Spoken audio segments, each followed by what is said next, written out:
संसार में सत्य को सबसे सुंदर कहा गया है। हमारे शास्त्र भी कहते हैं कि सत्य के लिए किसी से भी संघर्ष करने के लिए स्वयं को सदैव तत्पर रखना चाहिए।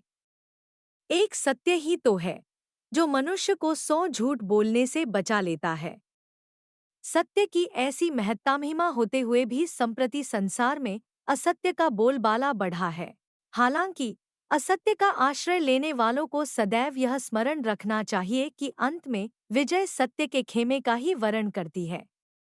वास्तव में जहाँ सत्य है वहीं धर्म है, और जहाँ धर्म वहीं विजय है।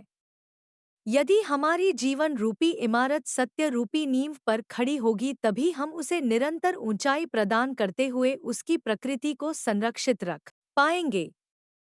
सत्य के महत्व पर बुद्ध ने कहा कि सत्य को छोड़कर जो असत्य बोलता है धर्म का उल्लंघन करता है। परलोक की जिसे चिंता नहीं है वह व्यक्ति बड़े से बड़ा पाप कर सकता है।